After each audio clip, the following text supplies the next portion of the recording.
오늘 주신 하나님 말씀은 사도행전 6장 1절에서 7절까지의 말씀입니다. 사도행전 6장 1절에서 7절까지의 말씀.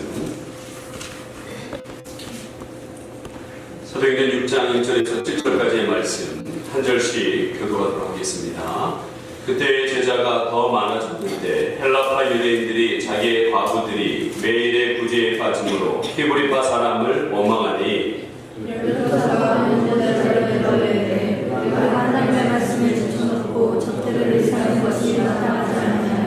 형제들아, 너희 가운데서 성령과 지혜가 충만하여 칭찬받는 사람 7을 택하라. 우리가 이 일을 그들에게 맡기고 우리는 오로지 기도하는 일과 말씀 사역에 힘쓰리라. 온 무리가 이 말을 기뻐하여 믿음과 성령이 충만한 사람 스데반과 또 빌립과 브로그로와 니가노르와 디몬과 바베나와 유대교에 입교했던 안디옥 사람 니골라를 택하여 사도들이 기도하고 그들에게 말씀하니라. 다 같이요. 하나님의 말씀이 점점 왕성하여 예루살렘에 있는 제자의 수가 더 심히 많아지고 허다한 제사장의 무리도 이 도에 복종하니라. 아멘. 오늘 처음 세운 일꾼들이라는 제목을 가지고 말씀을 나눌까 합니다. 오늘 아침에 카톡을 이렇게 본 것을 이렇게 살펴봤는데 카톡이 뭐가 나와있냐면 생일자 이렇게 뜨잖아요. 생일이 누군지 자기가 이렇게 등록한 사람의 생일이 이렇게 뜨는 것 같아요. 뜨는데 제가 좀 존경하는 목사님, 선배 목사님이 생일이 이렇게 떠올랐습니다. 근데 이 선배 목사님은 교회를 잘 상가교회를 하시다가 얼마 전에 이제 교회를 옮기셨는데 다 이렇게 기뻐할 상황 속에서 사모님이 그만 이렇게 암에 걸리셨어요. 암에 걸리셔가지고 제가 생일을 맞이했지만 이렇게 멘트를 보냈어요. 목사님 생일을 축하드립니다. 하나님이 목사님과 사모님을 향한 계획이 너무 위대하신 것 같아요. 현재의 고난은 장차올 영광에 감히 비교할 수 없다고 하셨던 것처럼 하나님 나라에서 뿐만 아니라 앞으로 목회 가운데 하나님의 영광이 목사님과 사모님을 통해서 드러나기를 기도하겠습니다. 라고 제가 멘트를 보냈습니다. 그리고 그때 듣고 있던 예수는 함께 하시네. 어떠한 상황 속에도 믿음으로 지나가리라. 이런 찬양을 이렇게 보내드렸는데 사진을 얼마 있다가 보내주셨는데 사모님이 영상에 있는 제가 병원에 간다고 해도 오지 말라고 그러고 사모님이 안 만난다고 했던 분인데 저희 한 4장의 사진을 보내주셨는데 너무 사모님이 많이 아픈 것 같아요. 제가 보니까 많이 아픈 것 같은데 그 목사님의 카카오톡 그 중앙 사진 있잖아요. 그 사진에다가 뭐라고 이렇게 나와 있냐면 우리 함께한 시간이라고 이렇게 나와 있는 것을 보게 됩니다. 저는 그것을 보는데 아침에 읽을 때 너무 눈물 나요. 이거를 함께할 시간이라고 해도 될 텐데 왜 함께한 시간이라고 했을까? 그것을 읽을 때마다 이 목사님이 마음에 참 이렇게 정리를 하고 계시는구나 라는 걸 느꼈어요. 여러분, 앞으로 우리가 살아가야 할 시간들은 참 많이 있습니다. 근데 이 시간 속에서 어떠한 문제들이 우리에게 다가올지 모릅니다.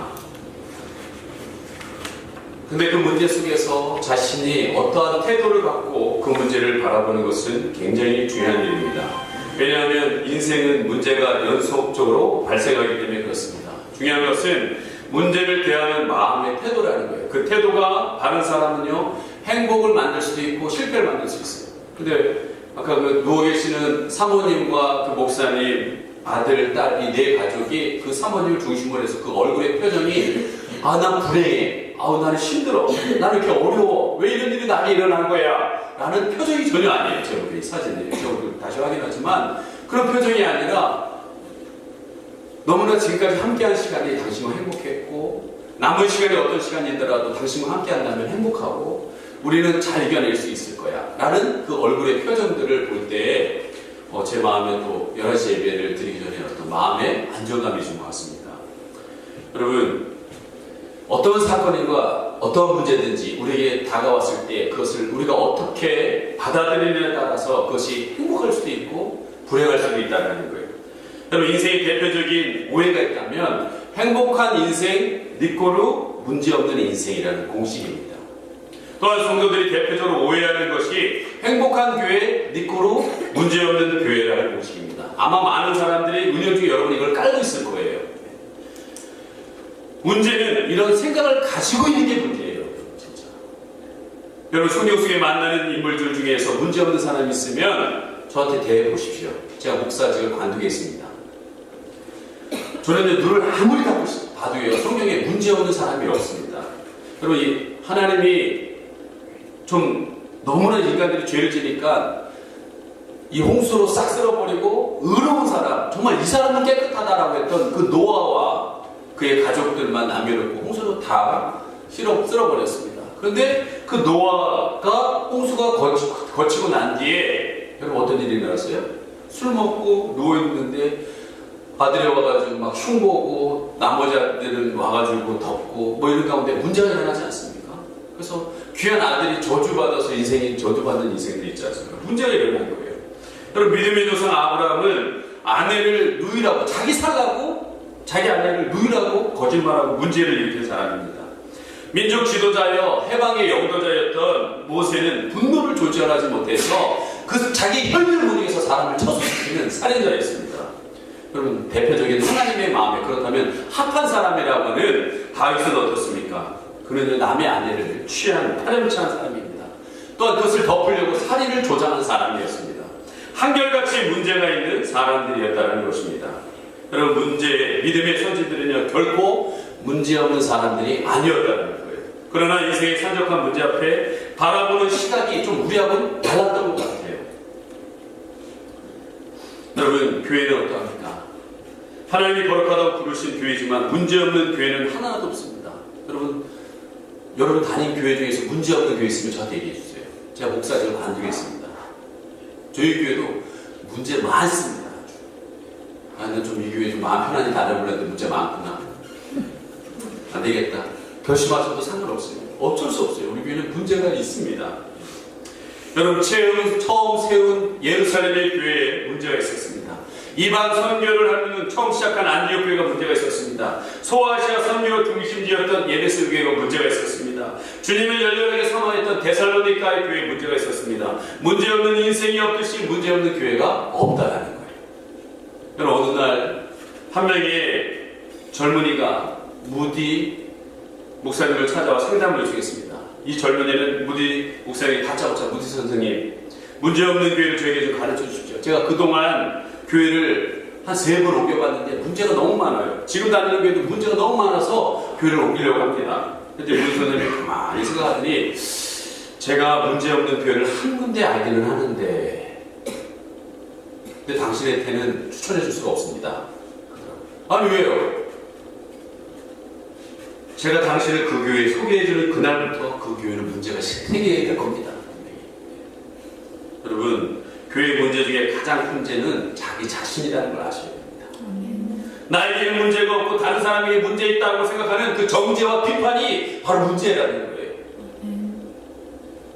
문제가 생기면 문제는 해결하면 되는 거예요. 그러나 문제를 바라보는 그 태도가 잘못되어 있으면 어떤 문제도 해결할 수 없고 더 큰 문제를 양성하게 되는 것을 보게 됩니다. 여러분, 교회는요, 수많은 문제들을 가운데 성장하고 성숙해져 왔습니다. 오늘 우리가 말씀에 만나는 이 초대교회, 최초로 세워진 교회입니다. 가장 역사상으로 좋았던 교회라고 말하고 있습니다. 많은 교회들이 본받고 싶은 초대교회라고 얘기하고 있습니다. 성령이 임하여서 세워진 교회입니다. 사도들이 예수님을 체험한 그 사도들이 지도자로 있는 교회입니다. 그리고 엄청난 박해 가운데서도 이겨낸 교회입니다. 성령이 날마다 역사했던 교회입니다. 그런데 이 교회에 문제가 있다는 거죠. 그냥 문제가 아니라 교회가 짜게지려고, 둘로 갈라지려고 하는 문제가 생겼습니다. 우리는 얼핏 생각하기에 이런 교회 문제 없겠다 생각하고 완전한 교회, 성숙한 교회라고 단정짓는 경향이 있습니다.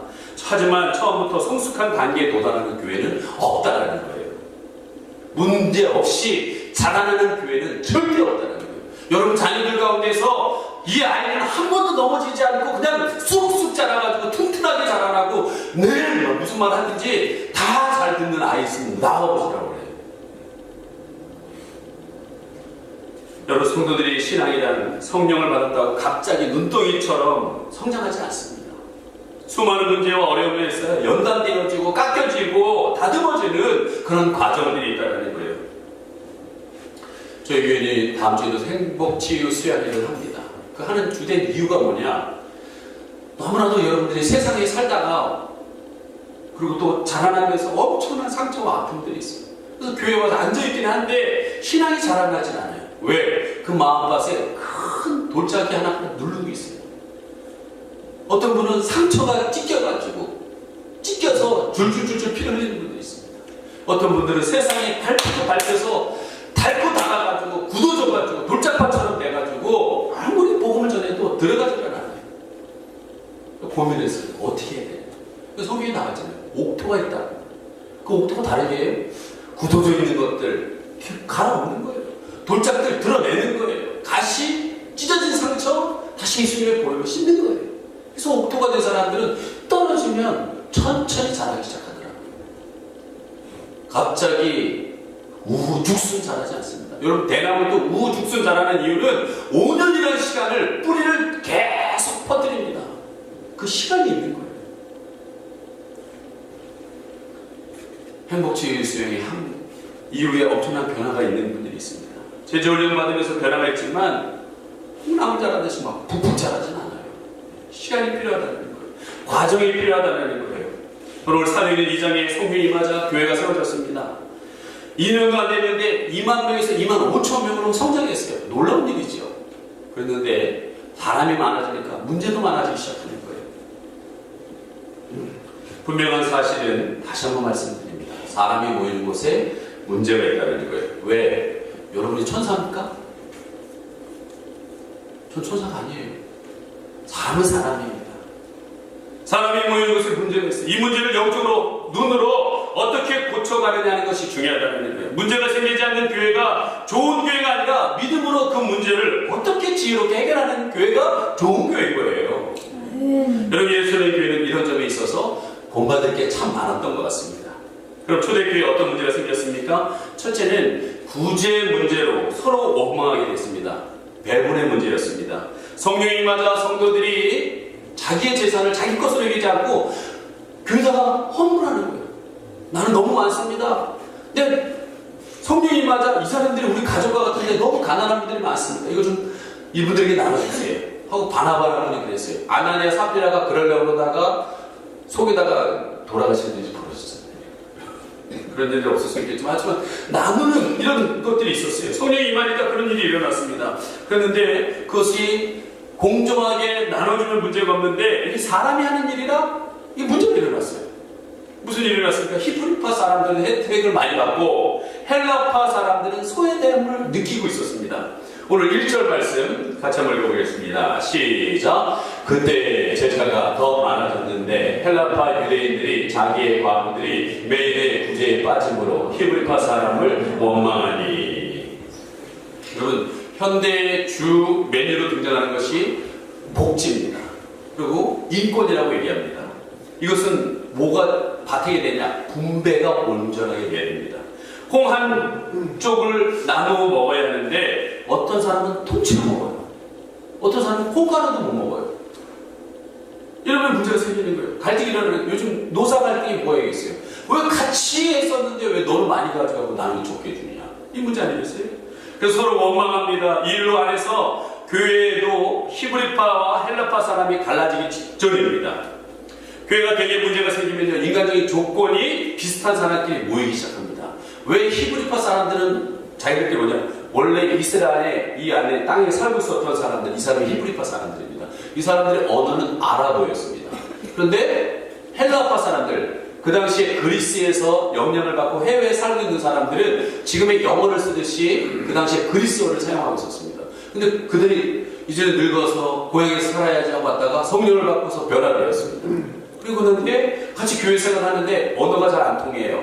생각하는 가치가 틀립니다. 그러다 보니까 여러 가지 문제가 시작하는데 특별히 이 노인들, 히브리파 노인들하고 헬라파 노인들을 구제하는데, 또 가난한 사람들을 구제하는 데 있어서 이게 공정하지 않아. 특별히 자기 안에 있는, 품 안에 있는 히브리 사람들을 더 돕는 것 같고, 외국에서 온 우리를 좀 천대하는 것 같다는 느낌을 받았다는 거예요. 여러분, 이 초대교회는 그 엄청난 박해 가운데서도 이겨낸 교회입니다. 그런데 분배의 문제에서 지금 걸려 넘어지는 거예요. 우리나라의 역사에서 이런 비슷한 경험이 있었습니다. 6.25 전쟁이 터지자 미국 교회들이 한국 교회를 돕기 위해서 십시일반 모아서 물자를 한국에 보내주기 시작했습니다. 근데 어느 시골 교회에서 50년 전에 이를 들먹이면서 6.25 때 구호 물자를 어떤 사람은 좋은 것을 차지했고 어떤 사람은 하나도 받지 못했다고 지금까지 말하는 어르신이 계시대요. 여러분, 저는 생각하는 거예요. 6.25가 지났는데 70년이 지났는데 지금까지 이것을 얘기하고 있다면 이분은 교회 70년 다니면서 무슨 생각을 했을까요? 저거 더 처먹은 놈, 저거 더 받아간 저 사람. 그 70년 신앙생활이 했겠어요? 제대로 그 교회가 하나가 됐겠냐고요. 여러분, 문제는 이 불평이 단순히 배급 문제가 그치는 것이 아니라 예수 안에서 하나 되어야 될 교회로부터 분열의 씨앗이 됐다는 거예요. 서로들 간에서 미움, 원망의 시각으로 바라보고 있다는 거예요. 지금 아군이 적군이 된 거예요. 지금 성령 충만해서 나가서 복음을 전하고 선한 일을 해도 부족할 시간에 서로 미워하는 감정을 가지고 앉아있는 거예요. 그 예배가 성령의 역사겠어요? 성령은 하나의 영입니다. 우리 안에 막혀있는 것들이 해결돼야 돼요. 이번에 하나님께 참 감사한 거는 우리 셀리더 수련회 갔다가 오래전에 묵었던 것들이 성령이 나누는 가운데 생각하지도 못했던 것이 나와서 그걸 가지고 진심으로 서로 눈물 흘리고 웃으며 하나 되는 시간을 가졌어요. 여러분, 성령은 그런 거예요. 하나가 되지 않으면 역사하지 못합니다. 왜? 하나의 영이기 때문에. 그런데 오늘 지금 분배라는 문제 가운데서 서로 미움과 갈등의 문제가 있게 됐다는 것입니다. 여러분, 그런 문제가 있는 교회가 매력적일까요? 그런 교회에 한번 가보고 싶을까요? 인간 냄새가 풍풍 풍기면 거기에 하나님의 영이 역사할까요? 저는 그렇게 보지 않습니다. 두 번째, 초대교회에 어떤 문제점이 있었습니까? 오늘 사도들이 말씀을 제쳐놓고 구제만 행한 것이 문제였다는 거예요. 구제를 나쁜 것이 아니지만 중요한 걸 놔두고 그 일에 전념한 게 문제였다는 거예요. 오늘 2절 다시 한번 보겠습니다. 시작. 12사도가 모든 제자를 불러 이르되 우리가 하나님의 말씀을 제쳐놓고 접대를 일삼는 것이 마땅하지 아니하니. 오늘 12사도가 인정하는 거예요. 하나님 말씀 제쳐놓고 접대를 일삼는 것에 우리 집중했다. 솔직히 인정하고 있는 거예요. 여러분, 건강한 교회의 내적인 이 내적인 징표는 뭐냐? 그 교회에 지난주 말씀드렸처럼 복음이 살아있느냐는 거예요. 하나님의 말씀이 선포되고 있느냐, 제대로 선포되고 그 말씀에 따라 살아가느냐, 그리고 예배가 예배답게 드려지느냐, 이게 내적인 증거입니다. 외적인 증거는 뭐냐? 구제와 선교와 그런 일들을 하면서 세상 사람들을 하여 야, 저 교회는 참 좋은 일을 하고 있다, 이런 칭찬을 받을 수 있어야 된다는 거예요. 근데 중요한 건 두 개 다 소중한데 문제는 우선순위의 문제라는 거예요. 뭐가 더 중요하냐? 아무리 선교를 하고 구제를 해도 그 안에 하나님을 예배하고 하나님의 말씀이 말씀에 선포되지 않으면 거긴 여러 가지 문제가 일어나기 시작한다는 거예요. 저는 새벽마다 지금 3일상을 가지고 새벽 기도, 새벽 예배를 말씀드린다고 했습니다. 근데 거기에 주요 등장하는 가문이 있어요. 똑같이 엘리 집안, 엘가나라는 집안이 나옵니다.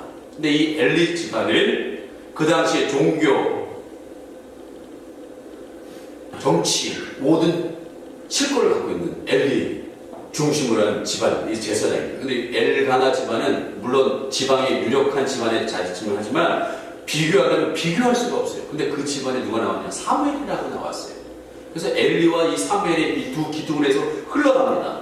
근데 이 비교할 수 없는, 여기 감히 비교할 수 없는 이 집안하고 가면 갈수록 이 엘리 집안은 자꾸 소멸되다가 솔로몬 시대에서는 아예 사라져버립니다. 제사장에서 사라져버립니다. 근데 이 사무엘 집안은 강력하게 갈수록 영향력이 커져서 나라를 완전히 새롭게 하는 이런 중요한 가문입니다.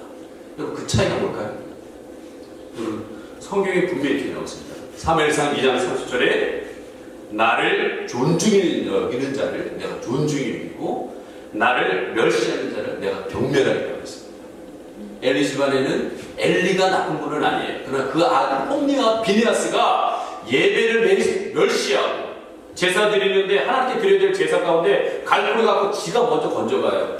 그것도 먹다가 질리니까 생고기 달라고 하나님께 태워서 올려드리고 난 뒤에 자기가 가져가도 돼요. 순서상 그래요. 가져가도 뭐라고 안 해요. 근데 하나님께 드리기 전에 내가 먼저 가져가겠다고. 비키라고. 이 땅에 있어요. 여러분 하나님이 뭐라고 해요? 엘리 집안을 향하여서 이 집안은 예물로도 그것으로도 사함을 받으셨다고 했어요. 여러분 이 예배 드림이 얼마나 소중하다는 사실을 기억하시기 바랍니다. 그 어린 사무엘은요, 엄마가 떨어졌지만 그 7살밖에 안 되는 사무엘은요, 여호와를 섬겼더라, 여호와를 섬겼더라, 여호와를 섬겼더라, 여호와를 존중히 여길 때 하나님께서 그를 높여주시는 걸 보게 됩니다. 여러분 우리가 구제해야지요. 제가 최근에 여러분에게 동침에 관련돼서 구제했던 얘기 많이 했지만 사실 그게 주가 돼서는 안 된다는 거예요. 교회는. 하나님의 말씀이 말씀대가 되어지고 예배가 예배되어지지 않으면 아무 소용 없다라는 거예요. 자, 이런 문제가 발생했을 때 교회는 이제 어떻게 그렇다면 문제가 있는데 이 분배의 문제, 우선순위의 문제가 있는데 이걸 어떻게 해결해야 되냐? 여러분 오늘 우리에게 좋은 해결책을 제시하고 있습니다. 그것은 바로 사람이 문제를 만들기도 하지만 사람이 문제도 해결할 수 있다는 거예요. 그래서 사람을 세웁니다. 이 사회의 초대교회 처음 일꾼을 세웁니다. 우리는 대신할 수 있는 사람을 세웁니다. 오늘 3절 같이 한번 읽겠습니다. 시작. 형제들아 너희 가운데서 성령과 지혜가 충만하여 칭찬받는 사람 7을 택하라. 우리가 이 일을 그들에게 맡기고 7명을 선택해서 그 일들, 구제하는 일들을 맡기고 그럼 우리는 뭐를 할까? 사도들은 오늘 4절 시작. 우리는 오로지 기도하는 일과 말씀 사역에 힘쓰리라 하노라니. 저희가 이전하고 난 뒤에 성도님들이 수가 적은데 이거 이전 공사를 하다 보니까 일손이 부족했어요. 그래서 제가 성도들을 위해서 성도님들 저렇게 열심히 하는데 내가 할 수 있는 게 뭘까? 설교도 준비하면서 할 수 있는 게 뭘까라고 제가 이제 남들이 하면 뒷정리를 해야겠다. 그래서 제가 분리수거를 했습니다. 근데 이 분리수거가 교회들이 늘어나고 교회가 커지니까 자꾸 많아지는 거예요. 이게 보통 일이 아니더라고요. 그래서 하나님, 이것도 귀한 일이긴 하지만 제가 집중해야 될 기도하는 일과 말씀에 전념하는 일을 해야 되는데 어떻게 할까요? 하는데 어느 분이 처음 보는 분이 새벽 기도를 나오기 시작했어요. 근데 이분이 나오면서 또 한 번도 안 빠지는 거예요. 그래서 제가 기도하다가 하나님 어떻게 할까요? 네, 저분에게 맡겨야겠다. 제가 불러서 새벽 기도 끝난 뒤에 성도님 제가 기도한 말씀에 전념하려고 하는데 제가 지금 분리수거를 이렇게 이렇게 그게 큰 일은 아니지만 좀 맡아주신다면 제가 집중할 수 있을 것 같습니다. 목사님 제가 하겠습니다. 그래서 지금 화요일날 목요일날 여러분이 드시고 놔두고 간 쓰레기들을 그분이 정리하고 있어요. 어떻게 보면 사찰 집사님이 하는 일이거든요. 근데 하나님이 꼭 그거 있다고 그런 건 아니겠지만 이 가정에 새로운 생명을 주셨어요. 두 번의 유산 이후에 새로운 생명을 주셨어요. 우리 교회 지금 임신할 분 굉장히 많습니다. 저희 교회는 전도도 좀 많이 되고 있는데 날 사람이 대기하고 있어요. 앞으로 줄줄이 생육하고 번성하고 충만하고 정복하고 다스리는 일이 벌어질 거라고 믿습니다. 아멘. 근데 참 하나님이 전 너무 기쁜 거예요. 목사는 목사 일을 하고 그렇다고 쓰레기 줍는 게 저는 제일 가장 큰 직분이 성도라고 생각합니다. 거룩한 백성들이 같이 하나님의 일들을 하는 거, 교회를 이루는 것 중요해요. 그러나 목사로서 질서에 따라 해야 될 일들과 각자의 일들을 한다면 교회가 참 좋아질 거라고 생각합니다. 여러분 그러면서 그 7명을 세우려는데 기준이 있어야 될 거 아니에요. 지난주에 여러분에게 제가 집사가 되려면 3가지가 돼야 된다고 말씀을 드렸어요. 보편적인 질서지만 오늘 성경에는 성경에 나온 질서가 있습니다. 이게 뭐냐? 바로 3절입니다. 다시 한번 읽겠습니다. 시작. 형제들아 너희 가운데 성령과 지혜가 충만하여 칭찬받는 사람을 7을 택하라. 우리가 이 일을 그들에게 맡기고 어떤 사람을 찾으라고 했습니까? 첫째는 성령 충만한 사람을 찾으라는 거예요. 아니 그럼 도대체 성령 충만이 뭐야? 막 기도 많이 해가지고 목에 아이 할렐루야 뭐 이렇게 성령 충만입니까? 저 그렇게 생각하지 않아요. 목 쉬었다고 기도 많이 한다고 성령 충만한 게 아니라 그의 삶 가운데서 하나님의 영이 같이 움직이는 사람들. 자기의 생각으로 움직이는 게 아니라 하나님의 영이 주시는 감동에 따라서 그때그때 움직이는 사람이 저는 성령이 충만한 사람이라고 생각합니다. 왜 성령이 충만함이 필요하냐? 성령 충만하면 자기 생각으로 충만합니다. 제가 교회 안에 수없는 교회를 다녀봤지만 문제 일으키는 사람들의 특징이 뭐냐? 자기 생각으로 충만한 사람이에요. 자기 생각이 충만하면 하나님의 영이 역사할 공간이 없어요. 그래서 그분들은 꼭 또 문제가 부딪혀요. 왜? 자기 생각과 안 맞으면 자기 생각과 다르게 얘기하는 사람하고 부딪히더라고요. 반드시. 여러분 하나님의 교회는 예수님의 주인이고 예수님의 영이 각자의 삶에 역사하셔서 기도 많이 하다 보면 같은 생각이 돼요. 아까 했잖아요. 같은 생각이 된다니까요. 같은 마음이 돼 있어요. 같이 하나님의 뜻이 이거구나라는 것을 알게 된다는 거예요. 그런 사람들은요 안 되지 않습니다. 속된 말로 하나님 앞에 어떤 일이 터졌을 때 저에게 말씀해 주십시오. 저를 좀 도와주십시오. 제가 뭘 해야 될까요? 이렇게 물어요. 성령이 임재하는 사람은요 그러다 보니까 늘 의식 속에서 아까도 했지만 나의 잘못, 나의 불법을 찾기를 원하지 다른 사람을 비판하고 정죄하는 사람이 아닙니다. 반드시 성령의 사람은 그렇습니다. 그리고 이 어떤 사람을 했어요? 지혜가 충만하다고 했어요. 저는요 이 말씀을 보면서 지혜로운 개인을 뽑았다고 생각하지 않습니다. 교회가 선택을 지혜롭게 했다고 생각합니다. 오늘 일곱 집사를 뽑혀준 사람들 보면 이름이 히브리식 이름이 아닙니다. 다 어떤 식이에요? 헬라식 이름입니다. 6장 5절 같이 읽습니다. 시작. 온 무리가 이 말을 기뻐하여 믿음과 성령이 충만한 사람 스데반과 또 빌립과 브로그로와 니그노와 디몬과 바베나와 유대교에 있던 안디옥 사람 니골라를 택하여. 다 이게 뭡니까? 헬라 7명 다 헬라 사람이구나. 헬라 문화의 영향을 받은 사람이라는 거예요. 이 사람들은 유대의 중심의 예루살렘 교회 비주류의 사람입니다. 히브리 중심이 아니라 헬라에 있는 사람들이라는 거예요. 지금 예루살렘의 주도권을 누가 잡고 있어요? 뭐라고 어떻게 할 수가 없어요. 이 히브리파 사람들이 원래 이것을 잡고 있었던 사람들이 주가 되어 있다는 거예요. 근데 오늘 그들이 비주류의 사람들을 끌어안는 거예요. 지금. 만약 교회가 지혜가 없었다면 야 너네 자기소리지 마. 우리가 주야. 우리가 우리 어르신들 챙기고 우리 히브리파 사람들 가난한 사람 돌리는데 니들이 뭐야? 이렇게 되면 어떻게 될까요? 교회가 짜게 됩니다. 그래 너 잘났다. 니네끼리 잘해 먹어라. 그리고 그 사람들은 분명히 나갈 겁니다. 근데 이 초대교회는 지혜로웠습니다. 오늘 누가 소외당하고 있어요?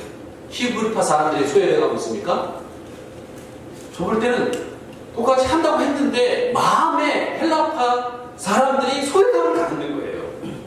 이 소외감을 갖고 있는 지금 이 헬라파 사람들을 위로하려면 누가 그들을 도와야 돼요? 헬라파 관련된 사람들이 도와야 된다. 이걸 교회가 선택했다는 거예요. 여러분 성경의 입장에서 보면 사실 교회에 주류가 어떻고 비주류가 있어요. 저는 요즘 걱정되는 게 뭐냐면 우리가 고색동 성전에서 옮겨왔습니다. 이분들 지금까지 교회 생활 고생한 사람들에서 고색파. 이곳에 온 사람들은 새로운 일을 시작하니까 꿈에 그리는 주로 성도님들이잖아요. 꿈파, 고생파, 꿈파. 이게 나누면 어떻게 될까요? 교회는 문제가 일어나기 시작해요. 비주류, 주류 없어요. 하나님의 교회인데. 분명히 성경이 레인이에요. 나그네를 형제 삼는 것이 그리스도의 정신이라고 했습니다. 복음서 말씀에도 배고픈 사람에게 먹을 것을 주는 것, 헐벗은 사람에게 옷을 입히는 것, 나그네 사람을 영접하는 것, 바로 이것이 나에게 한 것이라고 예수님이 분명히 말하고 있습니다. 예루살렘 교회는 소외받고 차별받는 사람들을 구제하기 위해서 비주류를 선택해서 주류로 받아들여서 함께 교회를 세워가는 교회다. 여러분 분당에 여러분 은혜를 사모하시는 분들을 많이 보시는 분이 있는데 분당에 우리 교회 이찬수 목사님이라는 분이 있습니다. 저도 그분이 청소년 사역을 하시다가 이렇게 작년 목회를 하신 분에서 저도 청소년 사역을 27년 했다 보니까 야 청소년 사역도 저렇게 목회 잘할 수 있구나. 저도 관심이 많아서 그분을 지켜봤는데 이분이 사랑의 교회 부목사에서 나올 때 한 50여 명에서 그 자기 중등부, 고등부에 돕던 분들이 옥하는 목사님이 허락해서 같이 나왔습니다. 그래서 어려운 시간들을 같이 겪어내면서 교회가 급성장을 시작했습니다. 근데 교회가 갑자기 막 붕괴되니까 새로운 분들이 막 오는 거예요. 그런 가운데 이찬수 목사님이 결단을 했어요. 그분들 다 불러모았어요. 그리고 얘기했어요. 교회를 나가라고.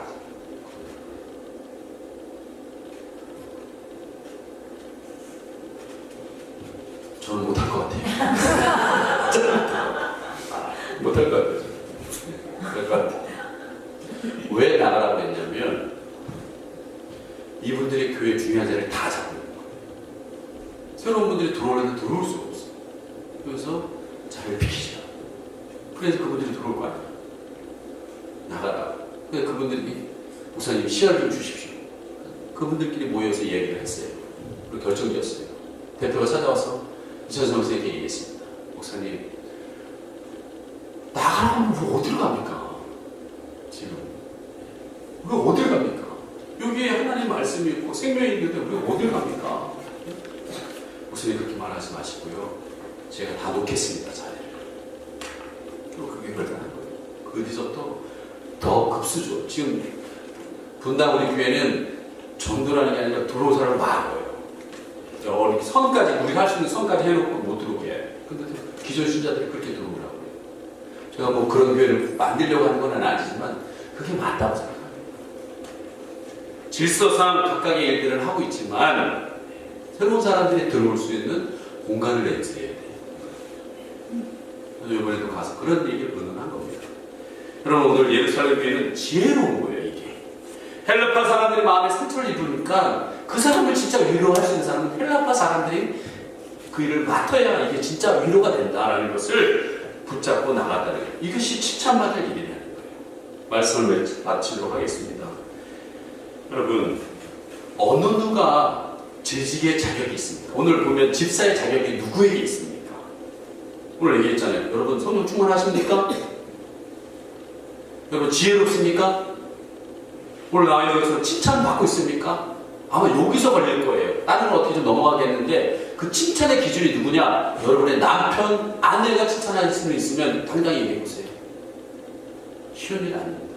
가장 가까이 있는 사람이 이 사람은 정말 예수 믿는 사람이에요. 여러분 자녀가 인정하는 사람 쉽지 않은 얘기예요. 다 걸릴 거예요. 저도 걸려요. 그러나 우리에게 필요한 것은 저는 이 설교를 준비하면서 생각해 봤습니다. 누가 우리를 부르셨냐는 거예요. 누가? 이게 중요한 거예요. 누가 우리를 부르셨냐는 거예요. 이 일을 누가 나에게 맡겼다면 그 누구도 누군가 주실 거 아니겠어요? 그리고 부르신 분이 그렇다면 그 누가 날 불렀으면 그분이 정말 원하는 일을 위해서 날 불렀을 거 아니에요. 그분이 뭘 원하고 있는지 한번 생각해 봐야 되는 거 아니겠네요. 여러분 저는 그것에 집중된다면 그 사람은 분명한 훌륭한 재직이 될 거라고 믿습니다. 여러분 한 지혜로운 왕이 있었습니다. 왕은 자기를 진심하는 으로 사랑하는 여인이 누군지를 알고 싶었습니다. 그래서 주변 여인들에게 이 왕비와 비롯한 여러 여인들에게 얘기했습니다. 무엇이든지 원하는 대로 구하라. 내가 주겠다. 그랬더니 이 주위의 여인들이 신이 나가지고 야, 뭘 구할까? 가장 비싼 걸 뭘 구할까? 우리 집에서 놀고 있는 오빠 등용시켜 좀 달라고 해야 되겠다. 이런 별 생각을 다 하고 행복한 고민에 빠졌습니다. 그리고 시간이 되자 저마다 와서 자기가 원하는 집을 원하고 물질을 원하고 사람을 세워달라고 그러고 별 청탁을 부탁하고 다 얘기를 합니다. 그 왕이 다 들어줬어요. 근데 한 여자가 아무 말도 안 해요. 그래서 너는 뭘 원하냐? 왜 대답을 안 하냐? 근데 그 여인이 고개를 숙이며 눈물을 뚝뚝 흘리면서 저는 아무것도 필요 없습니다. 남들은 다 원하는데 왜 너는 아무것도 필요 없냐? 저에게 한 가지 필요한 게 있다면 바로 왕이신 당신 하나밖에 필요 없습니다. 왕은요 영광을 입었습니다. 그리고 자신의 왕비로 그 여인을 선택하는 것을 보게 됩니다. 여러분, 함께하는 사는 여인은 왕이 가진 모든 것이 자기 것이 됩니다. 물론 이 여인은 그것을 원해서 그렇게 하는 것은 아니어서요. 정말 이 왕이신 이분을 진심으로 사랑하고 그와 함께하는 것만으로 그 어떤 것이 필요 없더라도 그 한 분으로 만족했기 때문에 이런 말을 했다고 생각합니다. 사람의 감동은요, 알잖아요. 진실인지 아닌지. 여러분, 우리들 역시 왕의 여인들과 조금 다를 바 없습니다.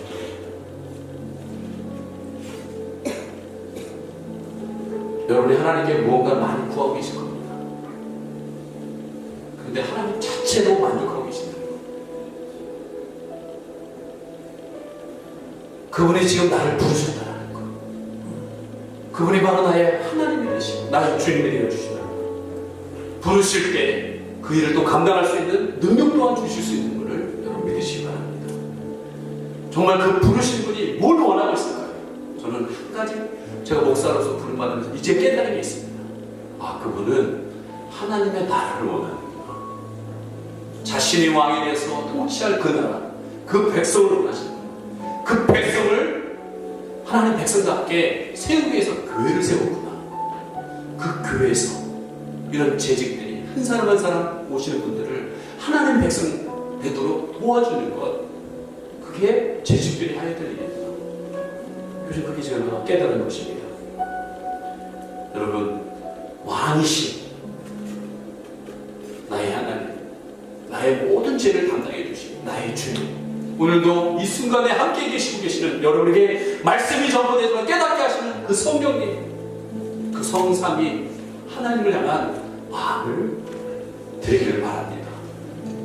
그런 사람들이 모일 때 그 어떠한 문제, 아까 목사님의 부인이 그런 가운데 있어도 그 세 분이 똘똘 가족들이 뭉쳐서 그 어려움을 이겨내면서 교회를 더 아름답게 지금 세워가는 것처럼 여러분, 우리 교회도 그렇게 세워질 거라고 믿습니다.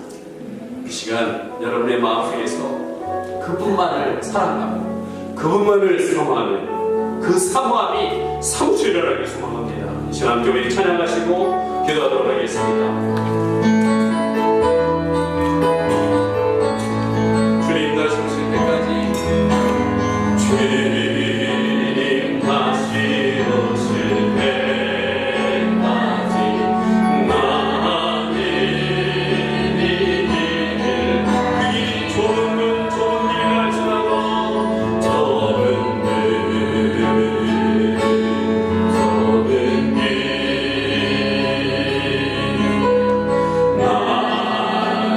십자가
부르셨습니까? 그 부르심에 정확하게 하셔야 합니다. 누가 여러분의 능력을 주셔서 이 삶을 살아가게 하십니까? 능력 주시는 분을 바로 하셔야 합니다. 그 부르신 분이 여러분에게 무엇을 원하시는지 분명히 하셔야 됩니다. 내가 지금 재직을 임명받든 안 받든 그것은 중요하지 않습니다. 한 사람에게 주어진 삶에는 그분을 우리를 창조하시고 만드신 분의 목적이 있습니다. 하나님 그 목적을 깨닫게 하여 주시옵소서. 그것을 바라야 어떠한 고난이 오고 어떠한 문제가 있더라도 우리는 능히 그 모든 것을 이겨낼 수 있는 줄 믿습니다. 오늘 내가 그 어떤 것에 관심 있는 게 아니라 왕이신 나의 하나님, 왕이신 그 하나님을 향하여 집중하기를 원합니다. 하나님 나의 인생을 인도하여 주시옵소서.